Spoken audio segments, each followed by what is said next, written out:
Hey,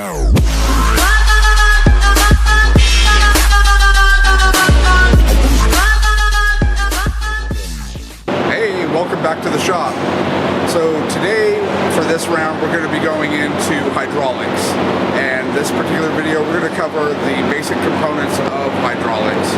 So we're going to start out with those basics, and then in the next video, or the next two videos, I'm going to be covering a couple of those major components that help operate the hydraulic system.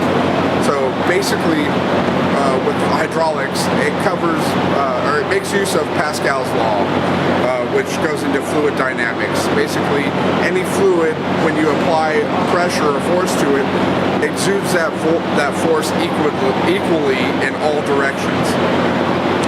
So making use of that, in hydraulics, we use fluid force and pressure to transmit into mechanical pressure and force. So using fluid to pass through like an actuator, it creates that motion and the actuator that will then transfer into the mechanics. So using a backhoe or power steering or anything to that effect. So where you're using fluid, and not just water or oil, but gases as well, because as we talked about in HVAC, your HVAC system is like a hydraulic system. It's just using gases, and there are a lot of components in your HVAC that will tie in with a hydraulic system that are practically the same thing, except there's just no actuation, there's no motion. So some of the common components are, number one, pumps. There's about 3 pumps we see standard: vane pump, gear pump, and a piston pump. I'll show here, right here, I have, while I was in the shop, got to work on a vane pump. And then right here, got to work on a gear pump. I don't have one of a piston. I took part of piston pump for an HVAC system, and I didn't get any footage of it, so I'm not able to show that. Maybe I'll get my hands on one and I can show it. The next component is the lines that carry the hydraulic fluid. You have pretty much two standards for the lines. You have a rigid steel line, basically where you're looking to help cool off the oil that's coming through, because the heat will transfer to the steel, which will help. And then you have a flexible line for whenever you have that articulation, that motion. So you have that kind of, you're going to need that kind of flexible line in order to do that. The rigid steel ones are usually when you're running fluids along a body, somewhere where there's going to be low vibration, low movement. And then the flex line will be where there's high vibration, high movement. And those flexible lines are regulated. They are plied. And I'll put a picture right here of a plied hose that's used for hydraulic. And now these lines, they have a standard that they have to operate under, which is a working pressure. And you're going to hear that a couple of times for the different components.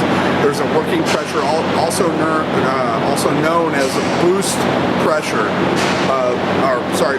burst pressure. So at the point of failure for that particular object, either the line or a pump or a coupler or anything like that, there is a working pressure, also known as burst pressure. Next, we're going to move into the actuators. The actuators is what you get to see. It's pretty much the point of articulation where the fluid is pumped in, and it's either pushing a rod or it's turning, which you won't actually get to see that one. You don't see that one much, but in some hydraulics it's also used to turn into a rotary motion. So not just a back and forth, but you get a rotary as well, which you'll see in power steering. The next thing is the reservoir. Now, you don't see the reservoir in all hydraulic components. When you think of hydraulics, sometimes you'll think of having a reservoir. There are two different kinds of hydraulic systems. There's an open loop and a closed loop. And an open loop uses a hydraulic reservoir.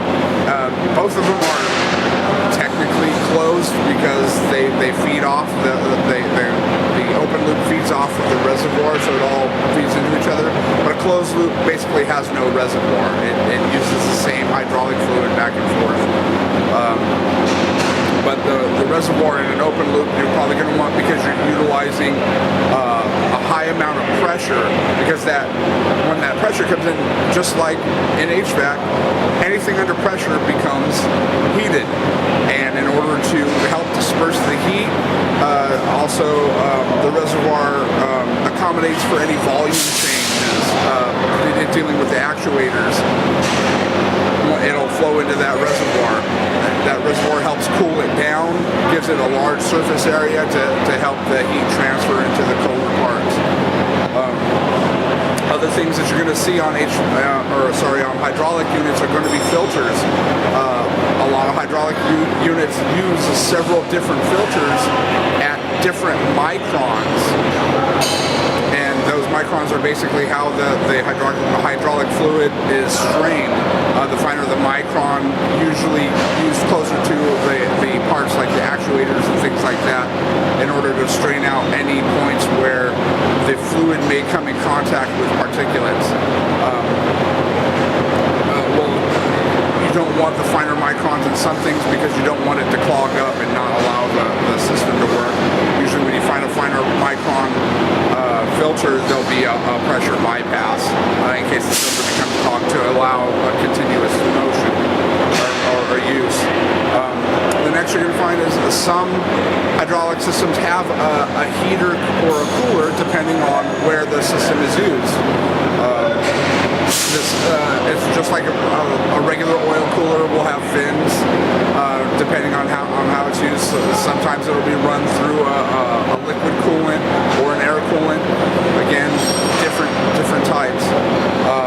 And then will come the valves. The valves tie in big with the actuators because valve movement allows for flow, and it basically creates that direction of flow.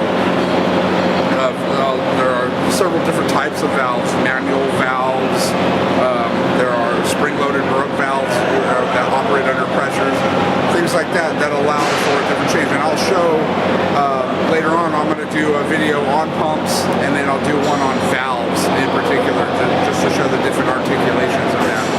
But that's pretty much it. That's going to cover the full hydraulic system.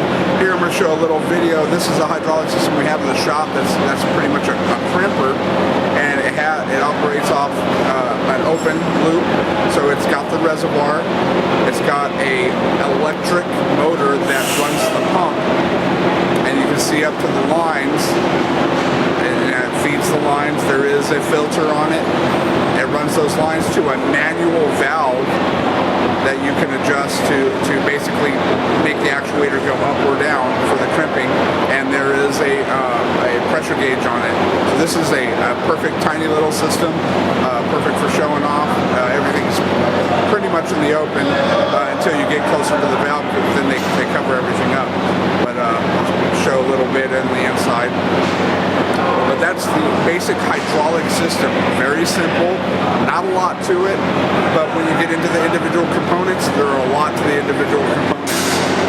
Alright, so thanks for watching, and we'll see you in the next video.